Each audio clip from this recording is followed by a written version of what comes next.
우리 사랑하는 권속들 위해, 또 영상으로 함께 예배에 참여하는 우리 낙원의 온 권속들 위해 때를 따라 도우시는 하나님의 은혜와 또 사는 날에 따라서 내게 능력이 있으리라고 약속하신 그 약속의 복으로 함께 해주시기를 먼저 기도하며 축복합니다.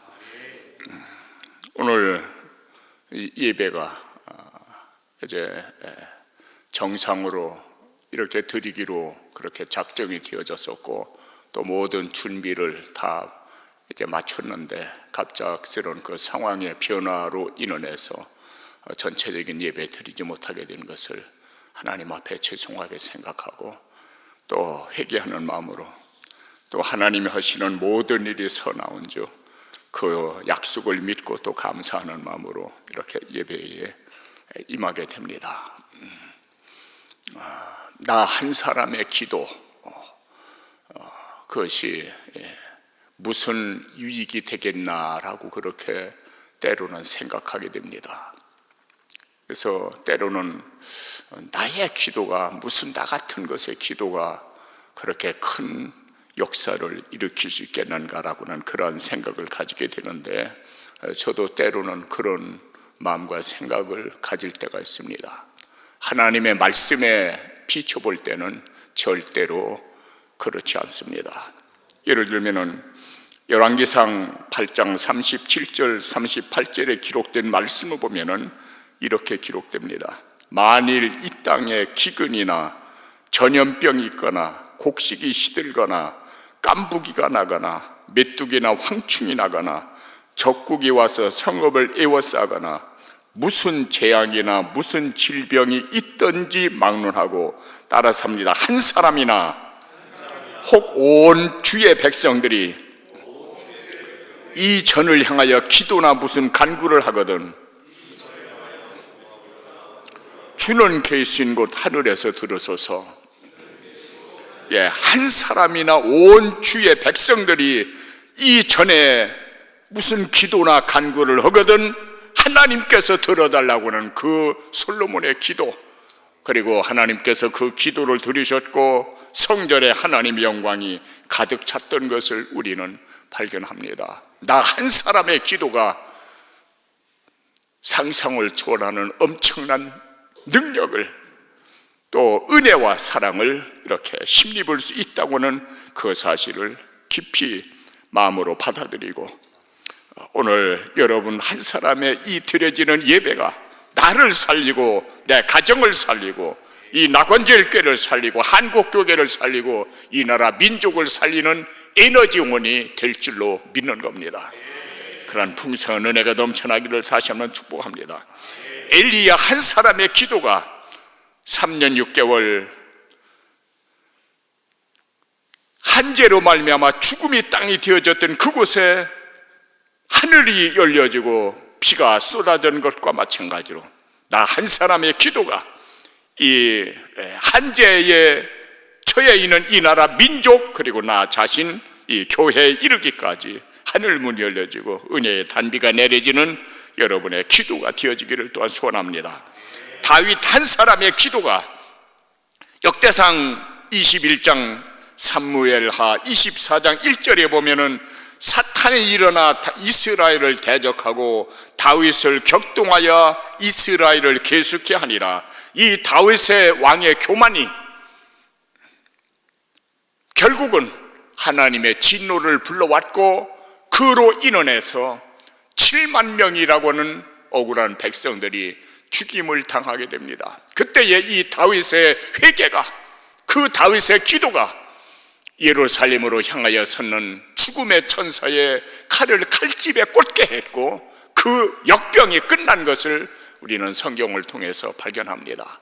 오늘 다 하나하나가 바로 제2의 다윗이 되어져서 그 다윗의 눈물을 보시고 기도를 들으시고 용서하시고 살리시던 치료하시던 하나님의 손길이 오늘 우리에게, 우리 낙원제일교회와 한국교회와 이 나라 민족 위에도 그런 역사가 일어나기를 진심으로 소원합니다.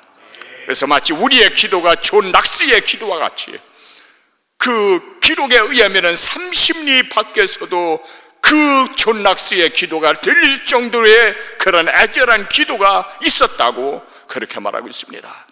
그래서 영국의 국왕은 영국 군대 전체와 존 락스와 바꾸지 않겠다고 하는 영국 전체의 군대보다도 존 락스 한 사람의 기도가 더 위력이 있고 힘이 있다고 하는 그 사실을 인정한 것을 역사는 기록하고 있습니다. 이 스펄전은 성도 한 사람의 그 개인의 기도가 연대 병력보다도 국가에 엄청난 축복을 가져온다라고 그렇게 설교했습니다. 오늘 우리 하나님께서 이 예배를 허락하신 것, 우리를 살리고자, 우리에게 응답하시고자, 우리를 치료하고자, 우리에게 은혜를 입혀주고자 오늘 이 자리가 마련이 된 줄로 믿고 그 하나님 앞에 또한 감사드리고 그 하나님을 또한 사랑합니다. 이 오늘 말씀의 역사적인 배경을 한번 잠깐 설명해 드리도록 합니다.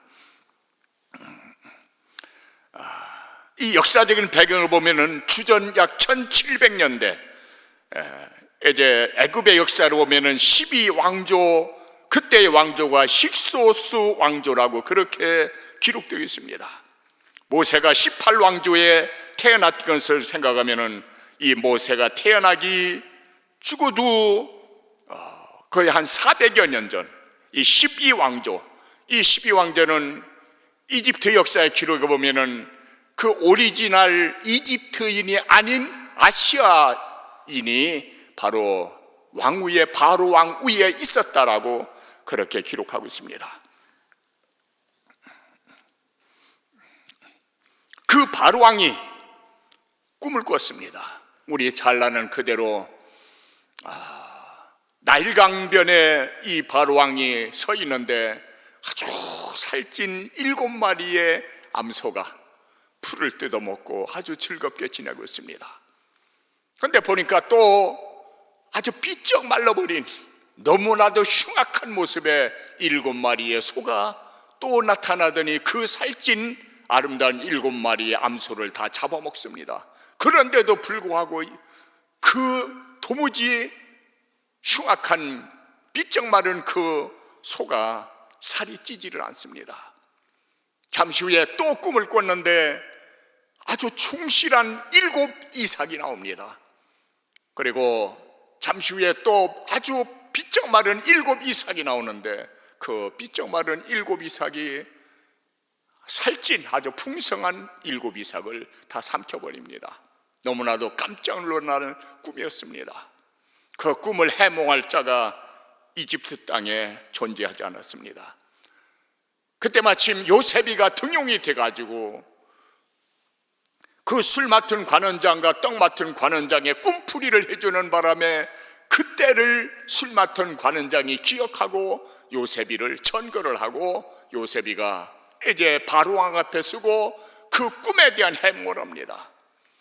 이 땅 위에 큰 7년의 풍년이 올 겁니다. 이 7년 풍년이 끝나고 나면은 아주 흉악한, 상상하기 힘들 정도의 고통스러운 7년 흉년이 도래할 겁니다. 2번 꿈을 꾼 것은 틀림없이 이루어질 것이라고 하는 하나님의 계심을 알고 있습니다. 그런 거로 이 큰 풍년 동안에 큰 흉년을 예비하는 것이 마땅한 본분이고 그렇게 해야 이 땅이 삽니다 라고 하는 그러한 축원을 하게 되는 것이죠. 그 말을 들은 그 바로왕이 합당하게 여겼고 모든 대신들도 합당하게 여겨서 마침내 30살 됐던 그 요셉이 애굽의 총리가 됩니다. 이 총리가 된 후에 요셉이 내일을 위한, 미래를 위한 그러한 삶의 지혜를 발휘하게 됩니다. 오늘 당면하고 있는 이 현실 가운데서 나 자신의 미래를, 내 후손들의 미래를, 이 나라 민족의 미래를, 그리고 영원한 미래를 준비할 수 있는 믿음의 사람들 다 되어지기를 진심으로 소원합니다. 여러분, 우리가 때로는 처해지는 상황이 이 풍년과 같은 상황을 우리는 때로 맞이하게 됩니다. 이 풍년과 같은 상황을 우리가 맞이할 때에 요셉은 허랑방탕하지 않았습니다. 이것은 하나님이 내게 주신 축복이다라고 끝나지 않았습니다. 그리고 우연이다라고 생각하지도 않았습니다. 그리고 일종의 운명론이라든지 이 숙명론이라든지 그런 데에 얽매이지도 않았습니다. 왜 하나님이 이 꿈을 해석하게 했을까요? 왜 하나님이 이 사건을 기록하게 했을까요? 이것은 장차 나타날 일에 대한 하나님께서 우리에게 주신 그림자입니다. 여러분, 거두절미하고 이러한 풍년 때에 우리는 어떻게 해야 됩니까? 바로 오늘 우리의 내일을 준비해야 되는 겁니다. 실제로 현재 우리가 맞이하고 있는 여러 상황들을 보면은 이 준비 없이 맞는 노후, 우리가 아는 그대로 너무나도 비참합니다. 너무 비참해요. 그리고 참으로 안타깝습니다. 어떤 학자는 그런 말합니다. 사람들의 가장 큰 함정이 뭐냐 하면은 나한테는 이런 일이 일어나지 않는다고 예외로 생각하고 있다는 겁니다.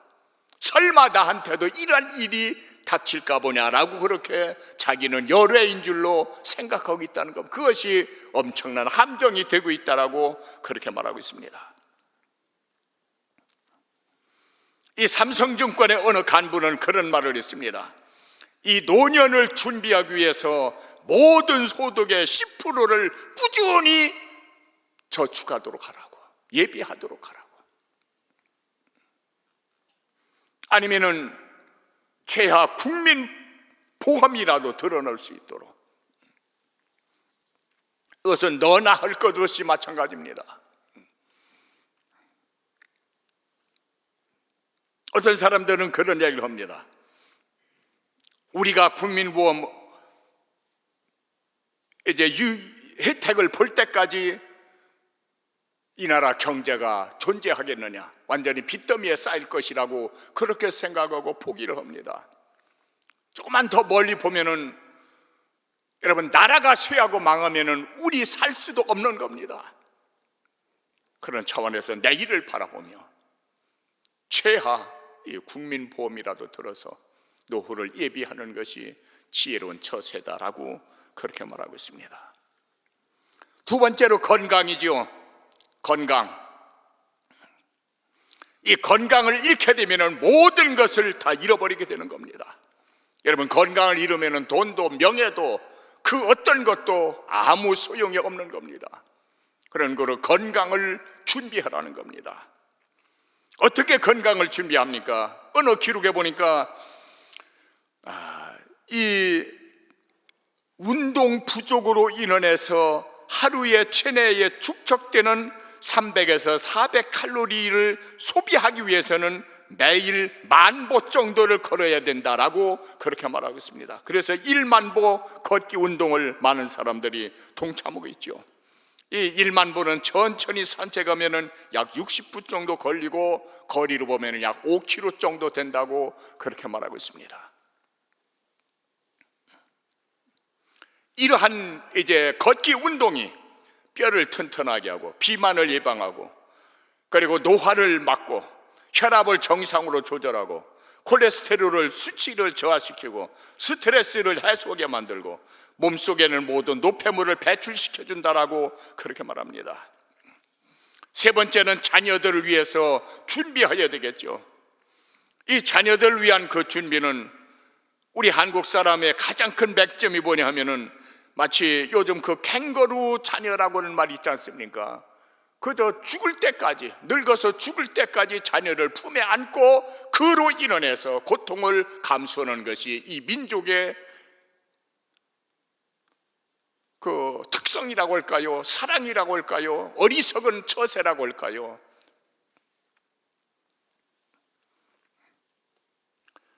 외국 같은 경우를 보면은 고등학교나 대학을 졸업했을 때에 모든 자기 스스로를 해결해 나갈 수 있도록 그렇게 해버립니다.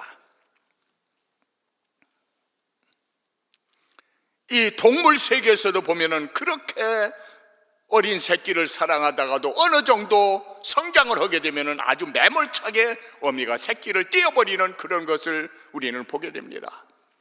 일종의 사람에 대한 하나의 경고가 되겠죠. 스스로 쓸 수 있도록 그렇게 만들어주는 것, 이것이 부모가 자녀를 위한 하나의 이제 선처죠. 그리고 지혜로운 삶의 처세죠. 그리고 또 우리가 중요하게 여겨야 될 것은 오늘 하루하루의 삶을 잘 선택해서 내일을 준비해야 된다는 것이죠. 우리 아는 그대로 오늘은 어제가 오늘의 나를 만들었습니다. 그리고 내일은 내가 어떻게 오늘을 살아가느냐에 따라서 내일이 만들어지는 겁니다. 예를 들면 마태복음 27장 25절에 보면은 이스라엘 민족사가 기록되어 있습니다. 예수께서 빌라도 법정에 섰을 때에 모든 유대 백성들이 소리쳐 말합니다. 그 피를 우리와 우리 자손에게 돌릴지어다 하거늘 라고 그렇게 소리칩니다. 얼마나 어리석은 선택이었는지 모릅니다. 자기를 죽이고 자손을 멸망시키는 어리석은 선택을 저들이 한 겁니다. 그로 인해서 적게는 예루살렘에서 110만 명이 죽었습니다. 여러분, 말이 110만 명이지 실제의 그 상황을 들어가 본다고 같으면 너무나도 상상을 초월하는 아픔과 고통과 비극이죠. 처절한 비극이죠. 9만 7천 명이 포로로 끌려가서 짐승의 밥으로, 노예로 그렇게 살다가 죽어갑니다. 전 세계 어디서나 발붙일 곳이 없는 그러한 민족으로 2000여 년 동안 유랑민족으로 그렇게 살았습니다. 역사에 기록된 그대로 나치 독일에 의해서 600만 명이라고 하는 그러한 유대 백성들이 가스실에서 죽어갔습니다. 지금도 가보면은 그 디아스포라 박물관에 저들의 몸을 비누로 만들었고, 그리고 뼈와 머리털은 공산품으로 쓰여졌던 그러한 기록이, 그러한 물건들이 지금도 나열되어 있습니다. 그 부모들의 잘못된 선택이 자손들을 생지옥으로 몰아넣은 겁니다. 오늘 우리에게도 굉장한 중요한 하루하루를 우리는 선택해야 됩니다. 다음 주가 되면은 4.15 총선이 됩니다.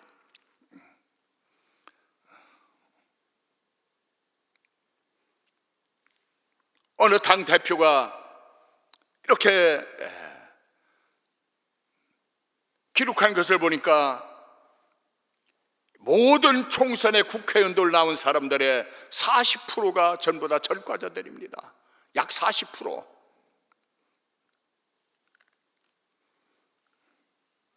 그걸 구체적으로 이제 나이라는 걸 보면은 그 전과자들 더불어민주당이 약 40%, 미래통합당이 26%, 국민의당이 23%, 정의당이 50.7%, 현재 국회의원들 30%가 전과자들이라고 그렇게 말했습니다.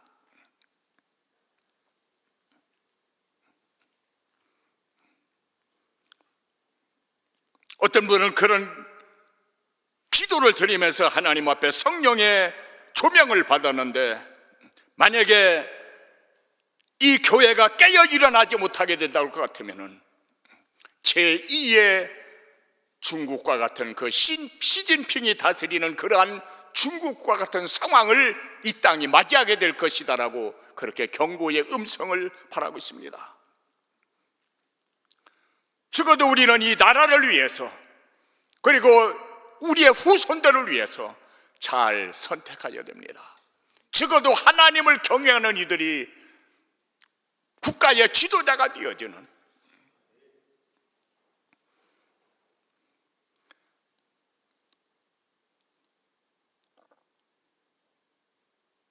그리고 하나님의 뜻대로 하나님 나라 확장 후에 쓰임을 받을 수 있는 이 대한민국이 세계 선교의 에너지원이 되어지는 그러한 민족으로 발돋움해야 될 줄로 믿는 겁니다.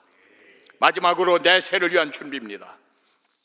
어떻게 내 새를 준비해야 될까요? 이 땅 위의 삶은 때가 되면 한 줌의 썩은 흙으로 돌아가 버리고 맙니다. 성경에 기록된 그대로 내가 세상에 올 때에 손에 아무것도 가지고 온 것이 없음에 또한 아무것도 가지고 갈 것이 없다라고 그렇게 말하고 있습니다. 이 세상에 빈손으로 왔기에 이 세상을 떠날 때도 우리는 다 빈손으로 떠나야 되는 겁니다. 자, 이러한 것을 우리가 그대로 받아들이고 그럼 어떻게 우리가 이 세상을 준비하며 살아가야 될까요? 그냥 한 말씀 말씀드리면은 예수 닮아가면 되는 겁니다. 예수 닮아가면 되는 거예요.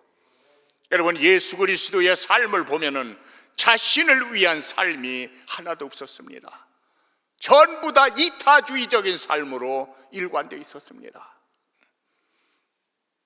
그의 삶은 섬김 받으려고는 삶의 스타일이 아닌 섬기려 하고 자기의 목숨을 많은 사람들의 대속물로 주려 함이라고 그렇게 기록되고 있습니다. 그래서 인자가 이 세상에 보냄을 받은 것은 섬김 받으려 함이 아니요 섬기려 하고 자기 목숨을 모든 사람의 대속물로 주기 위함이라고 그렇게 말씀하셨은즉 두말할 필요도 없이 우리의 삶의 스타일도 섬김 받는 삶의 스타일에서 완전히 섬기는 자의 삶의 스타일로, 그것이 당장 볼 때는 나에게 굉장히 손해인 것 같아도 그 길이 바로 승리의 길이요, 그 길이 바로 영광의 길이요, 그 길이 최상의 가치를 발견한 최상의 투자를 하는 그런 복된 삶의 스타일이 될 줄로 믿는 겁니다. 마치 예수님께서 마태복음 25장에 기록된 그대로 모든 민족을 목자와 양이 염소와 양을 가르듯이 그렇게 갈라 세울 것이다. 양은 오른쪽에 염소는 왼쪽에 세울 것이다. 그리고 복받은 사람들을 향해서 내 아버지께 복받을 사람들아, 내가 줄였을 때에 너희가 먹였다. 목마를 때에 마시게 하였다. 나그네 되었을 때에 영접해 주었다. 헐벗었을 때에 입혀 주었다. 병들었을 때에 돌아보았고 감옥에 있을 때에 찾아왔다. 지극히 작은 자 하나에게 한 것이 곧 내게 한 것이라고 주님은 그렇게 말씀하고 있습니다. 제가 늘 말씀드린 대로 냉수 한 그릇이 그것이 바로 영광의 상급으로 준비된다고는 이 사실은 우리가 이 땅 살아갈 때 어떠한 삶의 자세를 가지고 살아가야 될 것인가에 대한 말씀으로 우리에게 권고가 있는 겁니다. 마태복음 10장 42절에 기록된 말씀 그대로는 누구든지 제자의 이름으로 이 소자 중 하나에게 냉수 한 그릇 대접하는 것도 내가 진실로 너에게 이르노니 그 사람이 결단코 상을 잃지 아니하리라. 이런 삶의 스타일로, 그리고 우리의 삶을 하나님께 기쁨이 되어지고 하나님 마음을 시원하게 해드리는데 내 몸과 마음을 주에 다스게 하소서라고 하는 그런 찬송시와 같은 아름다운 신앙의 유종의미를 거두는 오늘 이 시간 함께 하신 우리 사랑하는 이들, 이 영상에 함께 예배에 임하고 있는 우리 온 낙원의 전 성도들 위에 언제나 임마누엘로 함께 해주시기를 진심으로 소원합니다. 요셉에게 주어졌던 그 기회를 요셉이 잃지 않았던 것과 마찬가지로 오늘 내게 주어지는 이 기회를 절대로 허송세월하지 말고 이 땅 위의 것들에게 집착하지 말고 영원한 하나님 나라의 삶에 초점을 맞추고 최선을 다한 그런 투자가 아름다운 믿음의 산물을 풍성히 산출해 나갈 수 있는 승리자들 다 되십시오. 기도합니다. 오 하나님, 우리들의 아버지, 4월 첫째 주 바로 고난주간이 이제 시작이 됩니다.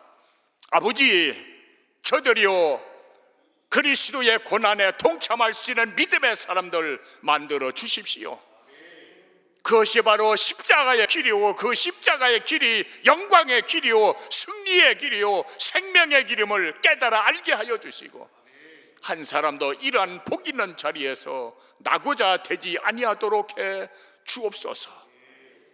예수 그리스도 귀하신 이름으로 그렇게 되기를 축복하며 감사하며 기도합니다.